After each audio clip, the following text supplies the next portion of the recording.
बेटे को हर वक्त परेशान देखकर उसके बूढ़े बाप ने अपने बेटे को अपने पास बुलाकर इसे एक पुरानी खस्ता हाल घड़ी दी और कहा कि बेटा, ये घड़ी तुम्हारे परदादा की है।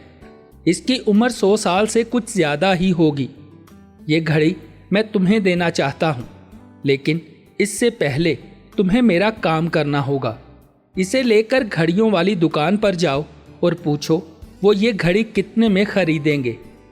वो लड़का दूसरे दिन घड़ियों की दुकान पर गया और जब वापस लौटा तो कहने लगा, दुकानदार घड़ी की हालत देखते हुए 500 से ज़्यादा कीमत देने को तैयार नहीं है। बाप ने कहा, अब इसे कल वहाँ लेकर जाकर कीमत लगवाओ जहाँ नवादरात फरोख्त होते हैं। वो लड़का जब वहाँ से वापस आया तो बोला, वो लोग इसके 5 लाख देने को तैयार हैं। क्या मैं ये बेच दूँ? इससे मेरा मसला हल हो जाएगा। ये सुनकर उसका बूढ़ा बाप बोला, अभी सब्र करो और कल इसे अजायब घर लेकर जाओ और फरोख्त करने का इरादा जाहिर करो। लड़का अजायब घर गया और वापस आकर नहायत हैरानी के आलम में बाप को बताया, वो लोग इसे 50 लाख में ख़रीदने को तैयार हैं।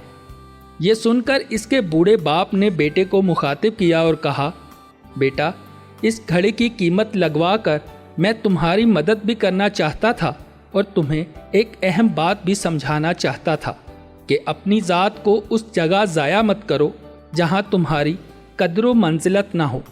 तुम्हारी अहमियत का अंदाज़ा वही लगा सकता है जिसको परखने की समझ होगी।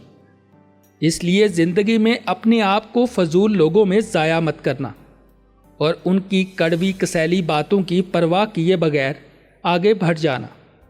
और एक बात ये कि जो तुमसे हसद रखते हैं और बेबुनियाद बुग़्ज़ की वजह से तुम्हारी कदर नहीं करते, उनकी परवाह ना करना।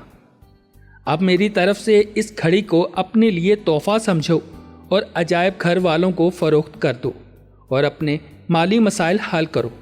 और फिर इसने एक तारीख़ी जुमला कहा, याद रखो कि अपनी सही कदर के लिए अपने कदरदान तक पहुंचना ज़रूरी है, वरना आप रास्ते में ही भटकते रहते हैं।